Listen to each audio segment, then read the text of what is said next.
Your kind doesn't get to sit here past 9. That's the rule. Derek grabbed Mr. Harrington's plate and slammed it down. The crash echoed. 3 minutes, then I drag you out.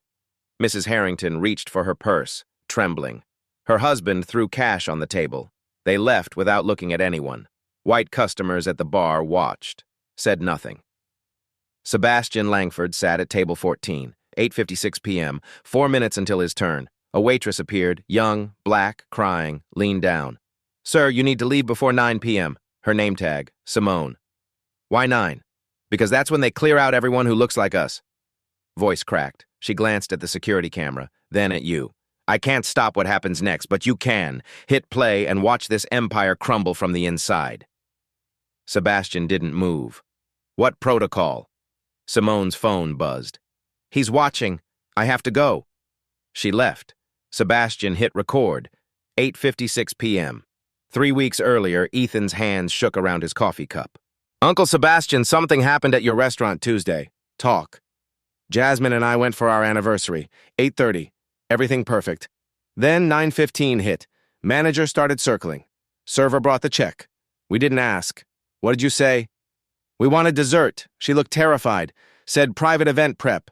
On Tuesday? Yeah. Kept saying clear by 9:30. Ethan's jaw clenched. Jasmine grabbed my hand, said look around. Every black and brown person gone. White people at the bar ordering rounds. You see setup? Sat in the parking lot 20 minutes, nothing, zilch. Dining room empty while bar stayed packed. Sebastian pulled out his phone. Googled reviews. 5 stars. Best steak. Impeccable service. Then deeper. Manager hovered until we left. Asked about private event at 9:05. Watched him high-five the bartender after we walked out. We tipped 25%. They still wanted us gone. First twist. Manager celebrated. Third visit. Third time kitchen's closing at 9:15. But I walked past on my way out. Fully staffed, music playing, laughing. They weren't closing. They wanted me gone. Second twist. Kitchen wasn't closing. Pure theater. Birthday dinner ruined. My daughter cried. She's 8. Asked why the man was mean to us. Unwelcome after 9. Forced out for ghost event. We're black. 6 months of reviews. Same nightmare. Sebastian's stomach turned. What the hell had I built? He'd poured everything into Meridian. 100-hour weeks, maxed credit cards, proved a Southside kid could build something premium, named it Meridian, highest point. Then Vincent pushed expansion, 6 locations, franchise it, build an empire, split, Sebastian 51%, Vincent 49%, Vincent ran operations. 18 months ago, Vincent called, Bro, you're stretched thin, let me handle day to day. 20 years of friendship. Sebastian trusted him. He stepped back. Vincent built something evil. I'm going tonight, undercover. What if they recognize you? They won't? Been ghost 18 months? Sebastian stood. If this is systematic, I need proof. Then what? Burn it down, rebuild it.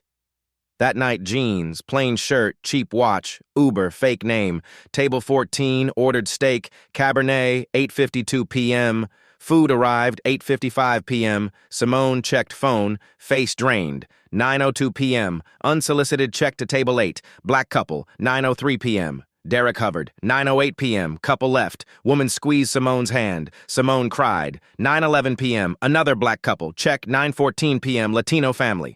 Private event, lie. Every black and brown customer cleared. Every white customer laughing. Pattern undeniable. 9:16 p.m. Simone whispered warning. Now 8:57 p.m. 3 minutes. Derek walked from back office. Looked at table 14. Typed.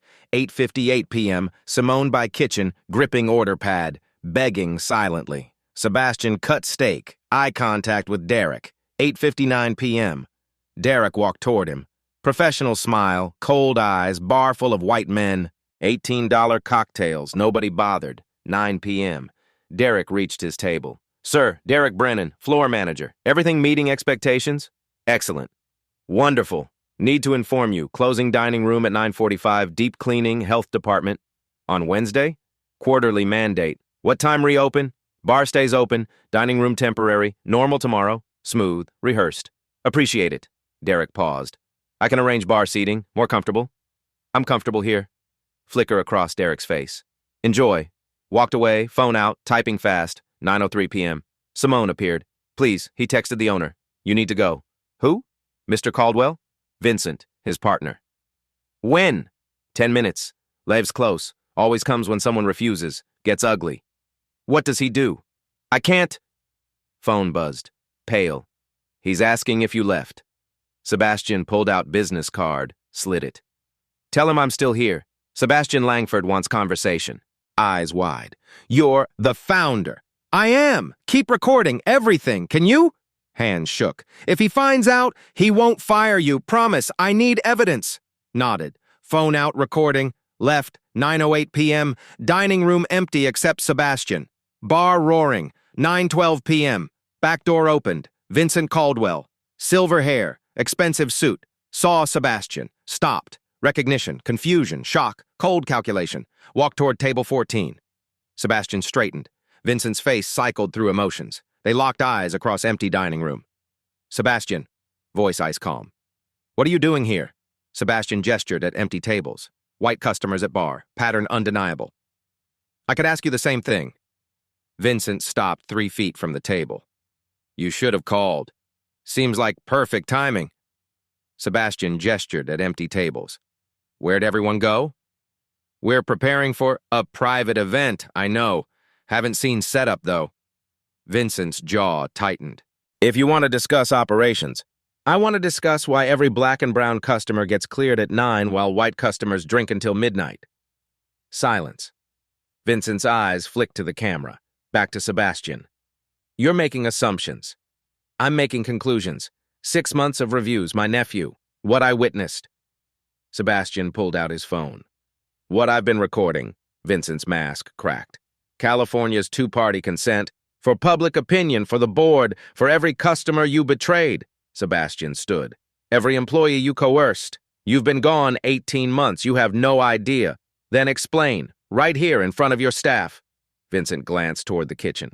Simone in doorway. Maya beside her. Line cooks behind. All watching. Derek frozen at bar. This is not the place. This is exactly the place. Sebastian's voice carried. Every night, 9 p.m. clockwork. You don't understand? Yeah, understand what? Revenue optimization, competitive advantage? Explain how clearing black customers makes business sense. Vincent's face flushed. I never... Then what? Pause. Vincent choosing words. We optimize table turnover during peak bar hours. Standard industry practice. By targeting demographics. By managing flow based on spending patterns. Say it plainly. Who gets cleared at 9? Dinner guests who finished. What color, Vincent? Silence. Heavy, damning. From the kitchen, Simone's voice, small, shaking, brave. Black customers, Latino customers, anyone not white. Vincent spun. Simone, you're out of... No. She stepped forward. I'm done staying silent. 4 months you made me do this. 4 months watching people who look like me get pushed out. 4 months lying. 4 months hating myself. You were executing policy, racist policy. You texted every night, status reports. If I didn't clear them fast enough, you threatened my job, my mother's insurance. Maya stepped forward. He made me too. Said I'd be replaced. Line cook. I thought it was just me. Vincent looked panicked. 3 hands up. 4. Derek slowly raised his. Protocol 9. Sebastian looked at Vincent. You named it. Systematized it. Why? Someone had to make hard decisions while you played visionary. By discriminating. By optimizing. Same thing. One's illegal, one's business intelligence. Sebastian hit play on his recording. Why every black and brown customer gets cleared at 9. We optimize table turnover.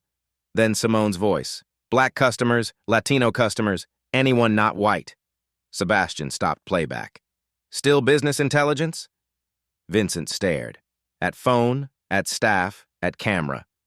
Vincent laughed, short, bitter. Like a villain in a bad cop show who just realized the hero's wearing a wire. You'll regret this. No, you'll regret what you built. I'm tearing it apart. Back door opened. Black man, mid-40s, looking for restroom, saw empty dining room, clustered staff, face off. Everything okay? Vincent turned. Professional smile tried, failed. Sir, we're closing. No, Sebastian cut in. We're not. Sit anywhere. Dinner's on the house. Man hesitated. Vincent's phone buzzed. He glanced at it, typed fast. His face changed. Not anger, something worse. fear mixed with determination. Sebastian's gut screamed, "Who are you texting?" "My lawyer." "Bullshit. Who?" Vincent pocketed phone, looked at Sebastian. 20 years of friendship curdling. "I increased revenue 34%. By discrimination. By making calls you were too weak to make." "Hard calls." Sebastian's voice went cold. "You built a system that treats people like data points. You coerced staff. You documented racism and called it strategy." He stepped closer. "And you did it in my name. Using my dream, my restaurant, my reputation." Vincent's face hardened. "Your restaurant? I've been running it 18 months, keeping it profitable while I trusted you. That ends now. You can't." "I own 51%. I can do whatever I want." Vincent smiled, thin, cold. "And destroy 6 locations, 43 employees, millions in investor capital, your legacy?" "I won't profit from prejudice." Vincent's phone buzzed again. He looked at it. Something crossed his face. Relief? Anticipation? He typed back. Fast. Sebastian's stomach dropped. "Who the hell are you texting?" Vincent looked up. "Backup." "What backup? You think I'd come alone? You think I'd let you destroy everything without a fight?" Vincent's smile widened. "Help's on the way. And when they get here, you're going to wish you'd stayed quiet." Behind Vincent, through the front windows, headlights pulled into the parking lot. Not just one car, 3. Sebastian's blood went cold. "What did you do?" "What I had to." Vincent crossed his arms. "Game's not over, Sebastian. It's just getting started." The front door opened. The 3 cars sat in the parking lot. Engines running, headlights on. Nobody got out. Vincent smiled. "Second thoughts, Sebastian? Who's in those cars?" "Insurance." Vincent pulled out his phone. "You want to see the documentation? Fine." He opened a spreadsheet, turned the screen. The spreadsheet glowed blue in the dim restaurant light.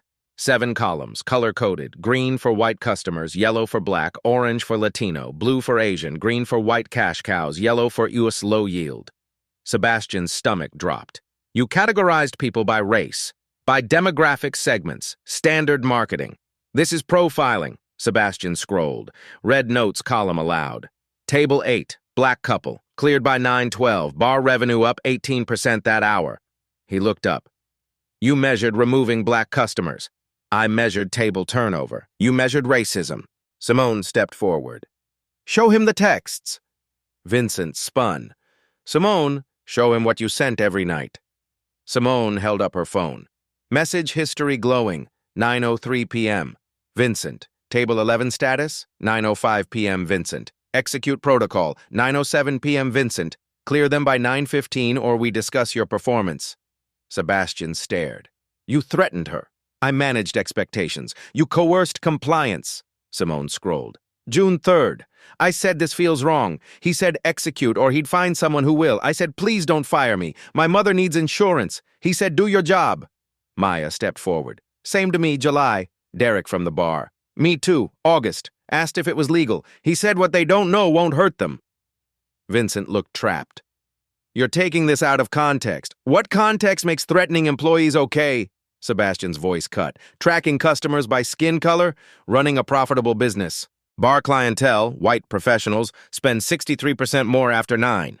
That's math. Math built on racist assumptions. Pattern recognition. Data doesn't lie. Data reflects what you choose to measure. You chose race. You chose to correlate it with revenue. You chose to clear out black customers." Vincent took his phone back. "They worked. Revenue up 34%. Blood money. Profit margin. 20 years poisoned. Where's the rest? What rest? You documented everything. Where's the full system?" Vincent's jaw tightened. "My office." Sebastian stepped toward him. "Then let's go." "No. Vincent, take me to that office or I call the police. Let them decide if this constitutes discrimination." "You wouldn't. Try me." Stalemate. Staff holding breath. Bar customers noticing. Vincent's phone buzzed. He looked. Fear crossed his face. "What?" "My lawyer. Says stop talking. Says leave now. You're not leaving until I see everything." "You can't keep me here." "I can fire you for cause, terminate the partnership, lock you out of every system." Sebastian stepped closer. "Or you show me what you built. We handle this internally instead of publicly." Vincent calculated. "You want to see it? All of it. My office. Just you. No. Simone comes. Why her? Because she's who you victimized. She deserves to see what you built on her suffering. Simone's eyes filled. You don't have to, but if you want to understand the system, come. She nodded. Vincent turned, walked toward the back. Sebastian and Simone followed. Derek called out, Mr. Langford? Keep everyone here. No one leaves. Back in 10. They walked down the hallway. Footsteps echoing on tile, fluorescent lights buzzing overhead, the smell of kitchen grease mixed with cleaning solution. Vincent stopped at his office door, key in hand. He looked back at Sebastian.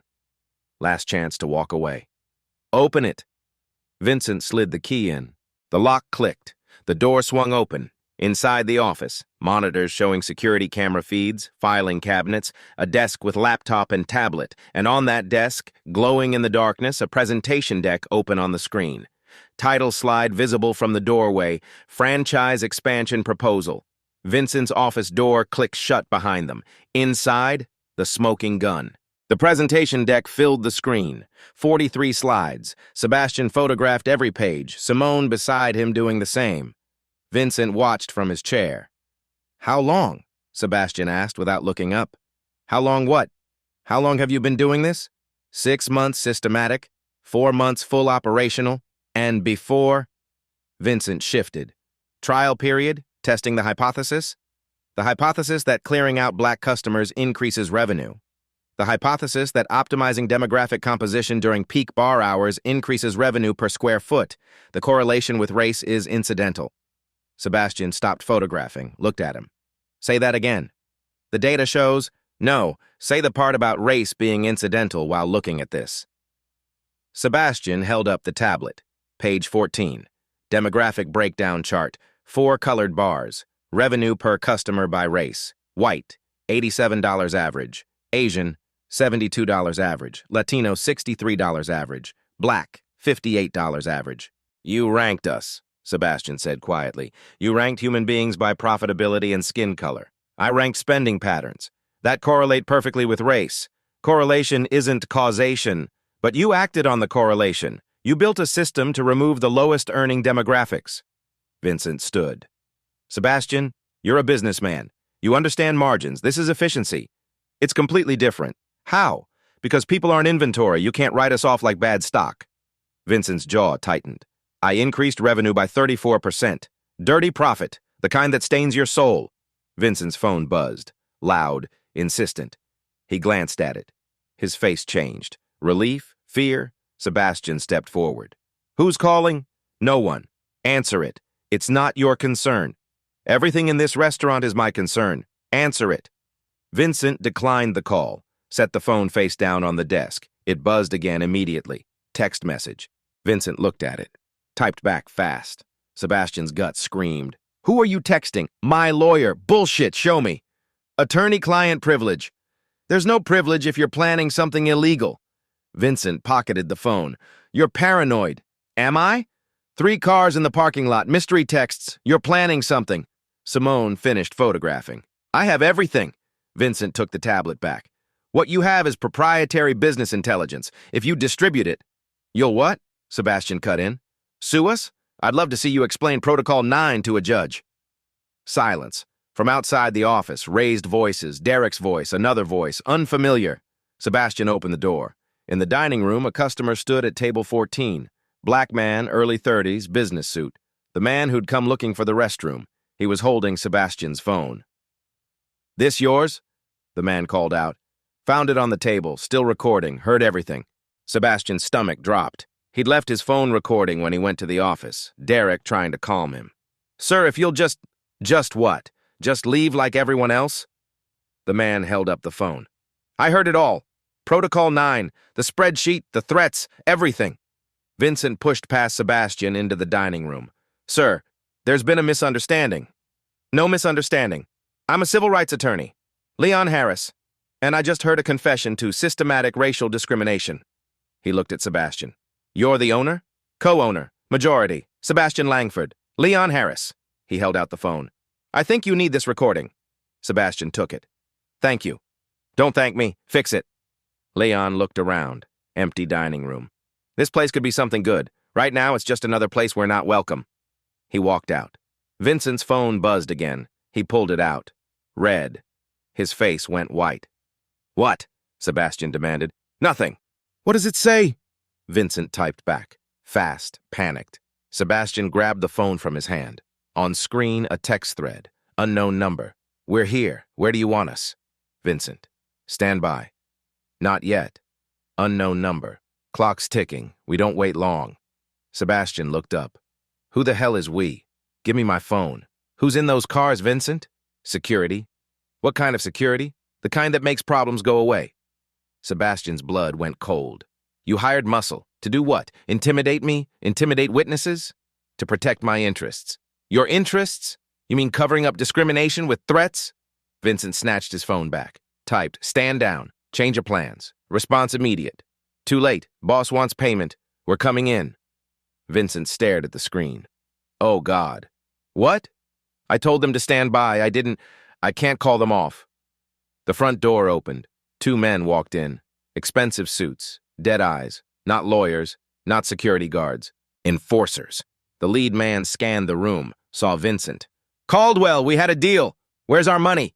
Vincent's voice shook. I said stand down. And I said we don't work for free. You called us. We showed up. That costs. I'll pay. Tomorrow. You need to pay now. The man's eyes landed on Sebastian. Or we collect another way. Derek stepped forward. Gentlemen, this is a private establishment. The second man cut him off. We don't care. Sebastian's mind raced. Vincent had called enforcers, actual criminals, to a restaurant full of witnesses, to threaten him, to cover up Protocol 9. This wasn't just discrimination anymore. This was conspiracy, witness intimidation, possibly worse. Sebastian pulled out his phone, still recording, captured everything. Vincent, what did you do? I was protecting the business. By hiring thugs? By making sure you couldn't destroy everything I built. The lead enforcer's patience snapped. Enough, Caldwell. Payment. Now, or we start breaking things. Simone backed toward the kitchen, staff watching in horror. Sebastian raised his hands. Everyone stay calm. The enforcer smiled. No warmth. Smart man. So here's how this works. You pay us $5,000 for the call-out. Then you forget we were here. Then we forget we heard anything about, what was it? Protocol 9? Sebastian's jaw locked. You want to cover up racial discrimination for $5,000? We want to get paid for our time. What you people do to each other, not our problem.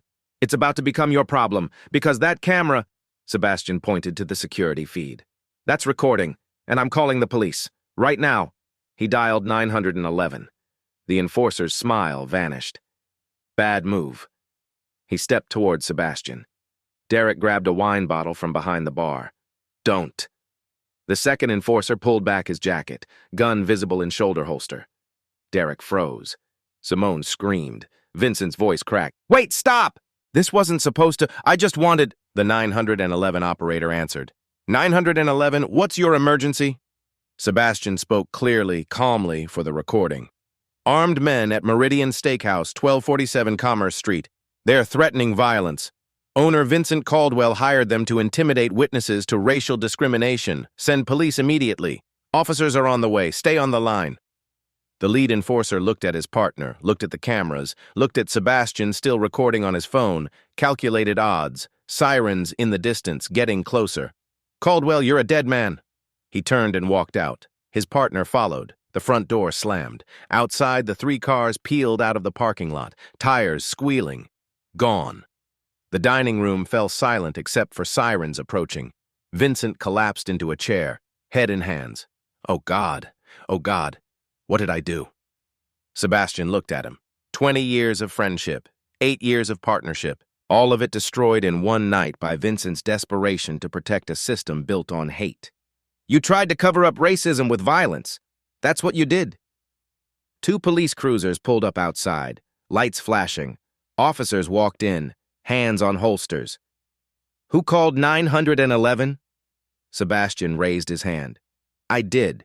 I'm Sebastian Langford. I own this restaurant. That man, he pointed at Vincent, is my former business partner. He's been running a discriminatory operation called Protocol 9. Tonight he hired enforcers to intimidate witnesses. I have everything recorded. The lead officer looked at Vincent. That true? Vincent said nothing, just stared at his hands. Sir, I asked you a question. Vincent's voice was barely a whisper. I want my lawyer. That's your right. The officer looked at Sebastian. We're going to need statements from everyone. And that recording? You'll have everything.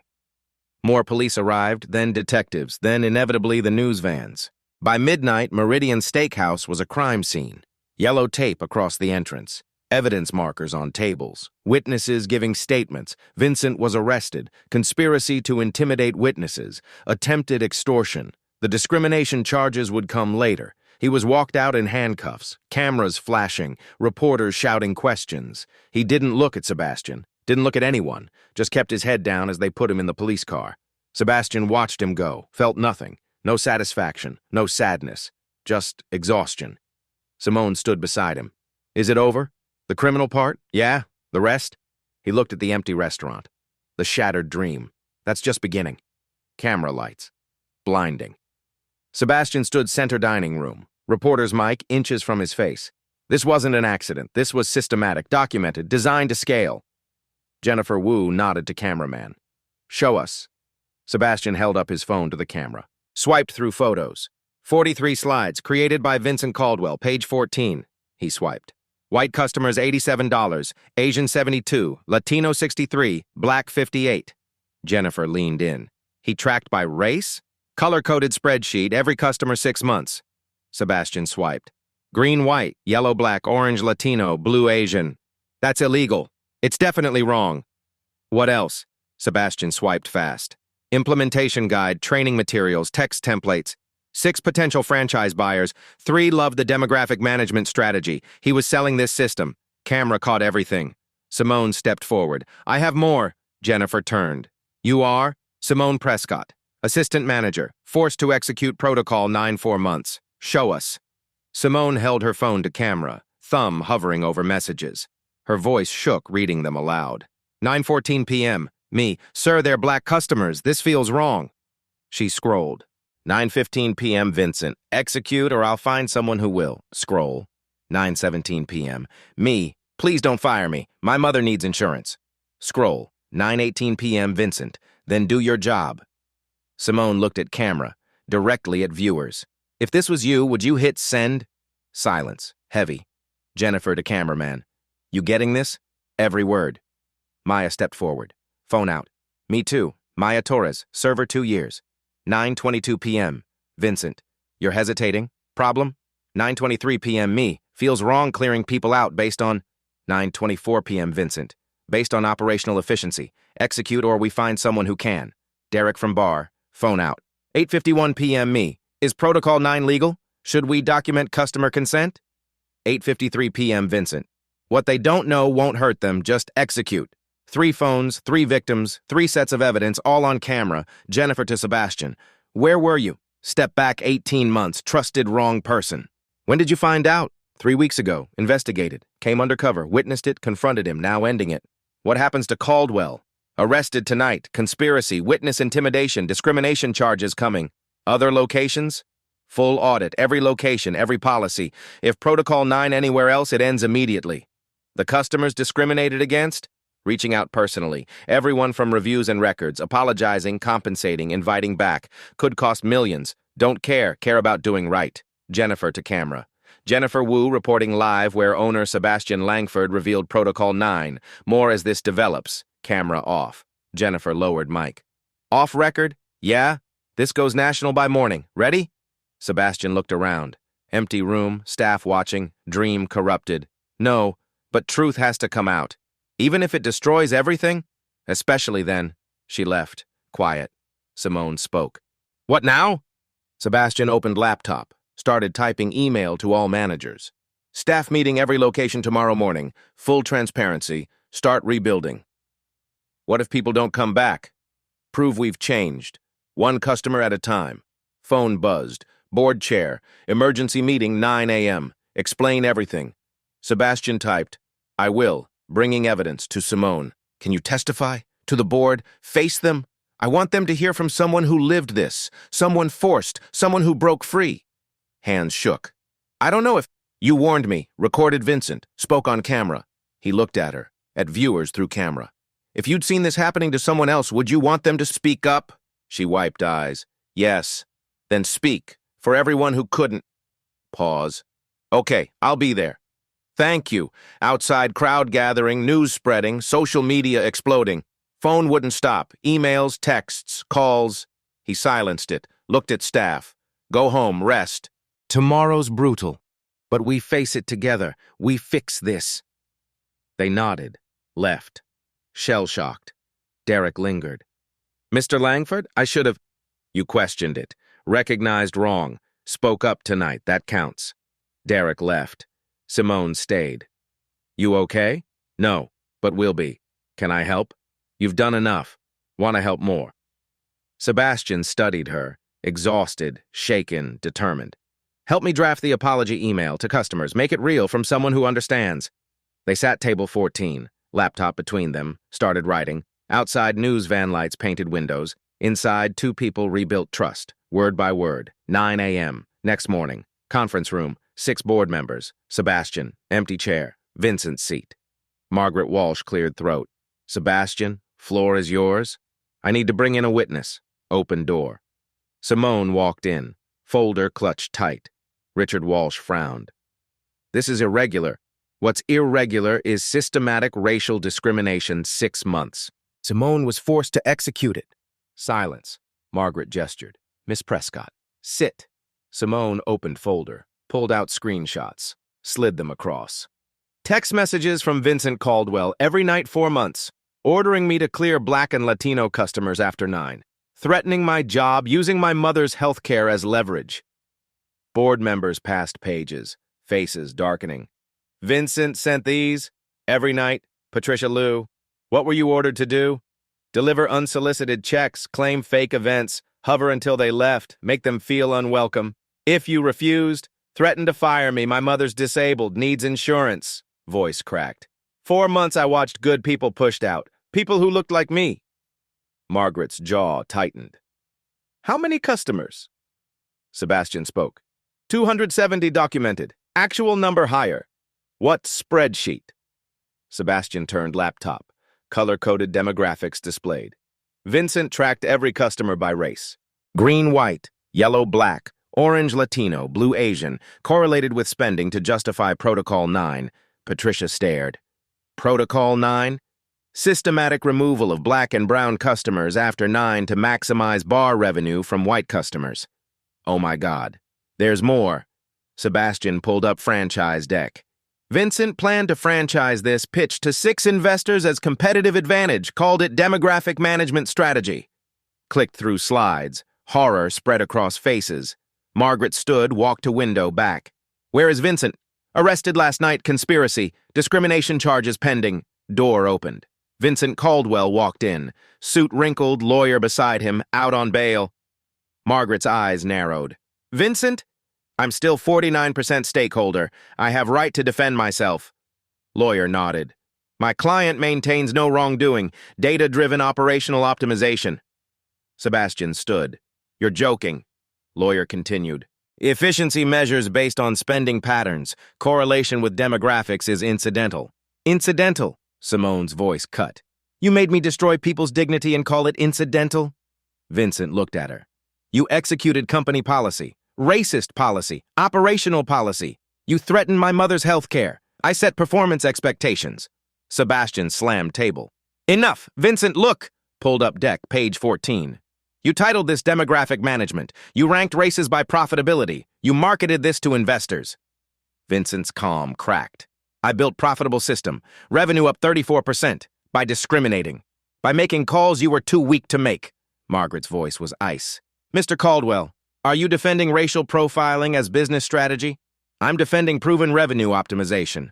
Using race. Using data. Patricia stood. I've heard enough. I move we vote. Full termination. Buyout under conduct detrimental clause. Removal from all positions. Ban from all property. Second, Richard said. Margaret looked around. All in favor? 6 hands shot up. Unanimous. Vincent's empire? Crushed in 10 seconds flat like a bad Yelp review going viral. Vincent Caldwell, you're terminated, effective immediately. 72 hours to accept buyout. Refuse and we litigate. Vincent's face went white, then red. When this company collapses, and it will, remember you chose ideology over profit. We chose human dignity over blood money, Sebastian said quietly. Vincent looked at lawyer, walked to door, stopped, turned. This isn't over. Yes, it is. Vincent left, door closed. Margaret sat. Damage assessment? Media explosion. Stock down 22%, 3 franchise deals canceled, 2 investor groups out. Lawsuits? Sebastian's stomach tightened. Coming. Customers, employees, civil rights groups. How many? Legal estimates 50 to 80 individual suits. Class action potential. We're looking at 15 to 30 million settlements. Minimum. Richard whistled. Can we survive that? I don't know. Patricia leaned forward. What's our liquid capital? 8 million. We'd need to sell locations. Maybe all. Margaret looked at Sebastian. We might shut down completely? I'm saying we do what's right. Compensate victims, even if it costs everything. And if we can't recover, then we don't deserve to. Silence. Richard broke it. Vincent's lawyer is aggressive. He'll countersue. Wrongful termination, defamation, lost earnings. Let him, we have evidence. Evidence obtained through 2-party recording in California. His lawyer will challenge admissibility. Sebastian's blood ran cold. The recording might not hold up. We're in for a war, legal, financial, reputational, and we might lose. Margaret stood. Then we fight. What do you need? Sebastian looked at Simone. I need Simone as GM, board support for full reform, capital to compensate victims, and time. How much time? 6 months, maybe a year, to prove we've changed, to rebuild trust. If customers don't come back, we close with integrity instead of profit from prejudice. Margaret extended hand. You have our support. They shook. One more thing, Sebastian said. How many countersuits total? Richard checked notes. Vincent filed 3 this morning. Wrongful termination, defamation, tortious interference, combined seeking 40 million. Sebastian felt room tilt. 40 million? He's trying to bankrupt us before victims can sue. Patricia swore. Drain our resources on defense so we can't pay settlements. Can he win? Some probably. Defamation might stick if we can't prove malice. Margaret's voice hardened. We fight everyone, and we win. But as Sebastian looked around the table, one question echoed. Can we survive? Lawsuits loom, vultures circle. Somewhere, Vincent is smiling. 3 days later, Sebastian's lawyer served Vincent with buyout papers. 7 million, 72 hours. Vincent's lawyer called hour 71. My client accepts, but he's filing wrongful termination. Let him. We have recorded confession and unanimous board vote. Vincent was gone, officially, permanently. Now came rebuilding. Day 4, all-staff meeting. Every employee from all 6 locations, 143 people packed the dining room. Sebastian stood at front. No podium, no notes. Last 4 days have been hell. National news. Stock down 22%, 3 lawsuits, 2 more coming. Revenue destroyed, investor confidence shattered. Silence, tense. We deserve it. 6 months this company became a tool of discrimination. Vincent designed it. I enabled it by being absent. He looked at Simone. Some of you were forced to execute Protocol 9. You're victims. Anyone coerced has immunity. Full stop. Free counseling available. Pulled up first slide. What's changing? Everything. Rapid fire through reforms. Anonymous reporting hotline, third party, 24/7. Mandatory anti-discrimination training. Everyone, monthly. Staff-led policy committee. Quarterly reviews. Everyone gets voice. Full transparency. Demographics tracking banned. Permanently. Victim compensation fund, 500,000.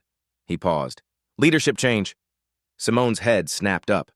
Simone Prescott promoted to general manager. Flagship location, effective immediately. Gasps ripple through the crowd. Then cheers erupt like a game's winning shot. Whistles, applause, feet stomping. Simone, come up. She walked forward, shaking, staff still cheering. Sebastian handed her folder. Salary 95,000, benefits. Bonuses tied to staff retention and customer satisfaction. Not revenue optimization, never optimization.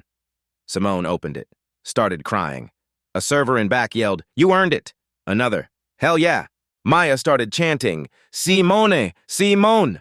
Others joined, the whole room. "Simone! Simone! Simone!" Simone covered her face, shoulders shaking. Sebastian waited, let the moment breathe. When it quieted, Simone looked up.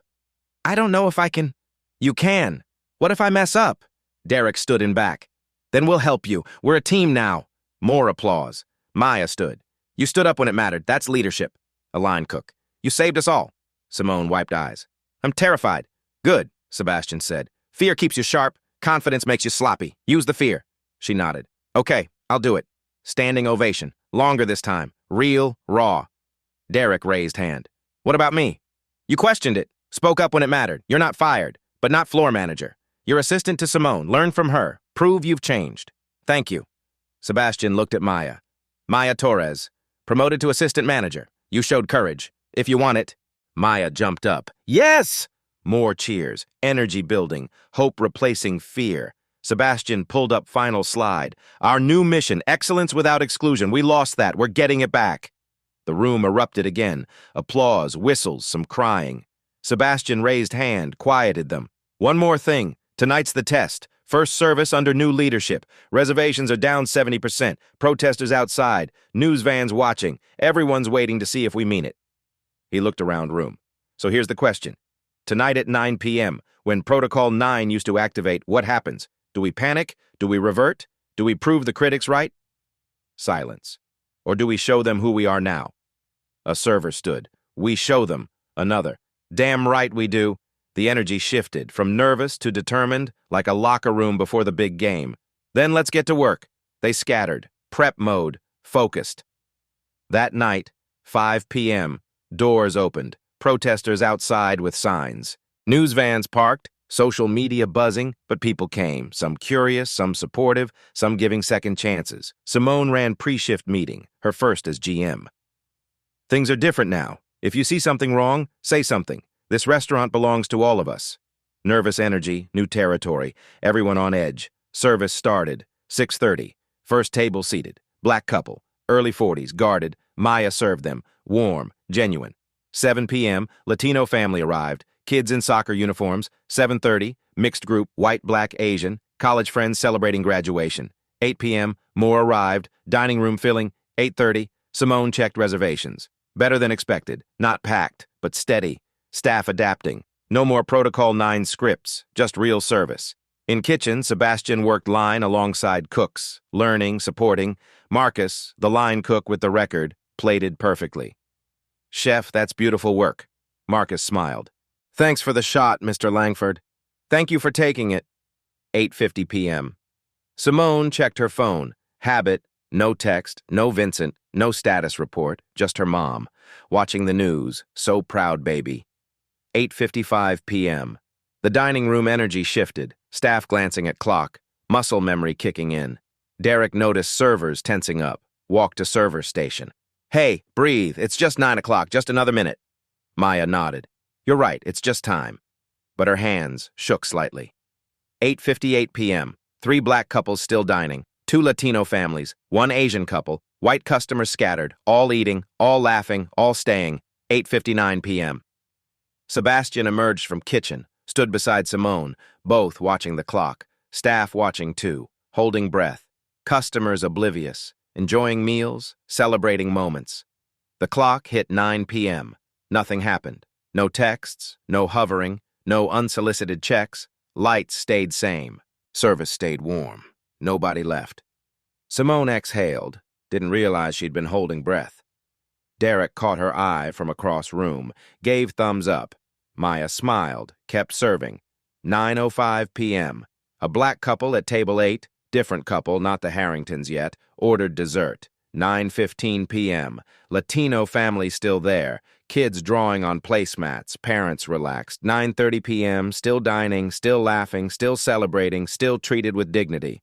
Simone walked to server station, looked at her team. We did it. Maya hugged her. We did it. But as cameras outside recorded everything, as social media watched and judged, as protesters decided whether to come back tomorrow.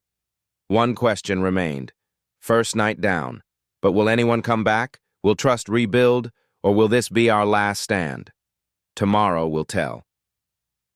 6 weeks later, 8:45 p.m., Wednesday. Meridian's dining room half full. Not packed, but steady. Rebuilding. 2 people walked in. Older couple. Dressed nicely. The woman hesitated. Hostess smiled. Good evening. Reservation? No, we've been here before. Weren't sure if we'd be welcome. The hostess recognized something in their faces. Guarded hope. You're always welcome. Let me get our manager. Simone came from kitchen, saw the couple, stopped. Mrs. Harrington, Mr. Harrington, table 8. The anniversary couple Derek cleared out. Simone's eyes filled. Mr. and Mrs. Harrington. You remember us?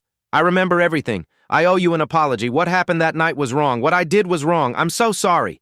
Mrs. Harrington stepped forward. Honey, we saw the news. We know you were caught in something terrible. That doesn't make it okay. You were trying to survive. We understood even then. You shouldn't have had to understand. Mrs. Harrington took Simone's hand. Baby, we've lived long enough to know the difference between someone cruel and someone trapped. You were trapped, but you're free now. We can see it. Simone wiped eyes. Dinner tonight is on us, completely. And if you stay past 9 p.m., please stay. Nothing will change. I promise. Mrs. Harrington smiled. We'll stay as long as we want. Thank you for another chance. Thank you for fighting back. Simone led them to table 8. Same table, everything different. Maya served them. Genuine warmth. Good evening, I'm Maya. Welcome to Meridian. Thank you, we're celebrating. What's the occasion? Second chances. Mrs. Harrington looked at her husband. And forgiveness. 9 p.m. clock struck 9. Around the dining room, 4 black couples, 3 Latino families, 2 Asian couples, white customers scattered. All eating, all laughing, all staying. Nobody told to leave. Nobody got early checks. Nobody unwelcome. Table 8, the Harringtons ordered dessert, chocolate torte, 2 forks. You know what's different? Mr. Harrington said. What? The staff. They're really smiling. They look happy. Because they're not being forced to destroy themselves every night. At the bar, Derek poured drinks, learning to rebuild trust. He'd never be floor manager again, but he could be better. Kitchen, Sebastian worked the line. Half his time now, half cooking, half fixing systems. Order up table 14. Sebastian plated ribeye himself. Perfect. Sent it. The cook beside him, Marcus, 22, hired 3 weeks ago, watched. Mr. Langford, why are you in the kitchen? You're the owner. Because I forgot what this was supposed to be. Restaurants aren't spreadsheets. They're people taking care of people. Marcus nodded. My last place. Owner never learned my name. What's your story? Just got out. 18 months, drug charge, nonviolent. Nobody would hire me except you. You show up on time, work hard, respect the team. That's what matters. Thank you for the chance. Thank you for taking it. 9:30 p.m. Simone walked past table 8. Harrington still there. Dessert finished, coffee ordered, laughing. Mrs. Harrington caught her eye, smiled, mouthed, thank you. Simone smiled back. Something in her chest loosened, something tight for months. Server station. Maya appeared. The Harringtons left a note. Napkin, handwritten. Simone, you didn't just save a restaurant. You saved yourself. That's the bravest thing. Keep going. We'll be back. Eleanor and James. Simone pressed it to her chest, breathed. Sebastian emerged from kitchen, saw her face. You okay? More than okay. She showed him the napkin. He read, smiled. You did good. We did good. All of us.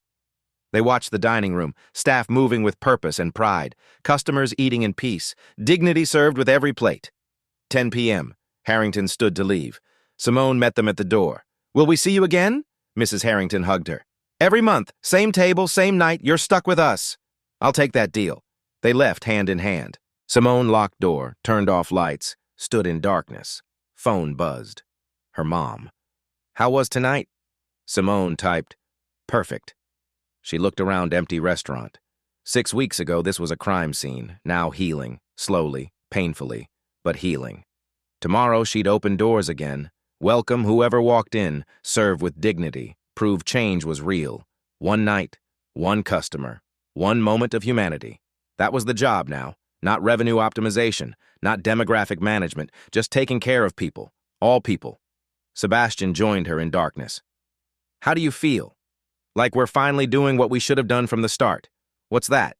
Treating people like people. He nodded. Sounds simple. Should have been.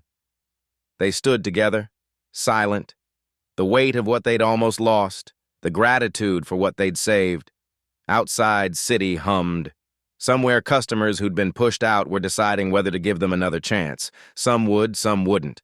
But the ones who came back would be treated right, with dignity, with respect, with the excellence that was always meant to serve everyone, not just the ones someone deemed profitable. Everyone. Simone's phone buzzed again. Anonymous tip line notification. Someone reporting something at another location. She opened it. Read. Sebastian, we got a report. Location 3. Manager making inappropriate comments about customer's accent. Sebastian straightened. Call him now. He's suspended pending investigation. I'll be there first thing tomorrow. On it. This was the work now. Constant vigilance, constant accountability, constant commitment to being better. It would never end. There would always be another problem, another test, another moment requiring courage. But they'd face it, together, because that's what real leadership looked like. Not perfection, just showing up, every day, doing the work, fixing what's broken, building what's right. Simone locked the safe, turned off final lights. Ready to go home? Yeah, big day tomorrow. They walked out together, locked the door behind them. The sign above still read Meridian in gold letters, still the highest point, still the peak. But now it meant something different. Not the highest revenue, the highest standard, of dignity, of respect, of humanity. That was worth building, that was worth fighting for. That was worth everything. 5 months later, Simone stood on stage at the National Hospitality Leadership Conference. 300 restaurant owners and managers filled the ballroom. My name is Simone Prescott. 5 months ago, I was an assistant manager executing a racist policy called Protocol 9. Today, I'm here to tell you how we dismantled it. She clicked to the next slide. Before and after numbers. Our anonymous reporting hotline has received 48 calls. 12 policy changes resulted. 3 managers terminated. 21 employees received promotions based on integrity. Next slide. Revenue dropped 18% in the first quarter. We lost 4 franchise deals. 2 investor groups pulled out. She paused. But by month 5, we stabilized. New customers started coming. Old customers gave us second chances. We're rebuilding. Next slide. Photo of the Harringtons at table 8. This couple was discriminated against on the night everything broke. They come back every month now because we proved change is real. She looked at the audience. If you see something wrong in your workplace, document it. Take photos. Save texts. Record dates and times. Build evidence. If you're being forced to execute discrimination, you're not complicit. You're coerced. Find someone safe. Report it. Your testimony matters. If you're a business owner, audit your partners. Audit your policies. Create anonymous reporting systems. Your values are either protected by systems or they're just words. Sebastian watched from the front row, proud. After her speech, a young woman approached, mid-20s, Latina, nervous. Miss Prescott, I work at a restaurant downtown, and I think something like Protocol 9 is happening there. Can you help? Simone handed her a card. Call this number. Legal aid. They'll walk you through documentation and reporting. You don't have to fight alone. The woman's eyes filled. Thank you. That evening, Sebastian and Simone stood in Meridian's dining room, 9:15 p.m. Full dining room, diverse faces, laughter, celebration. No one was leaving. No one was being pushed out. We did it, Simone said quietly. You did it. I just gave you the space. We both did it. Sebastian's phone buzzed. Email from the board. Investor confidence returning. Q3 projections looking strong. Well done. He showed Simone. She smiled. So we proved it. Proved what? That doing the right thing doesn't destroy business. It builds it. Took us long enough to figure that out. Better late than never. They watched customers eat and laugh and stay as long as they wanted. The clock struck 9:30 p.m. Nothing changed. Everything had changed. If you've ever felt unwelcome after a certain time, your experience is real. If you've watched staff struggle with policies they don't believe in, you're witnessing something. If you're being forced to execute discrimination, you're a victim, not a criminal.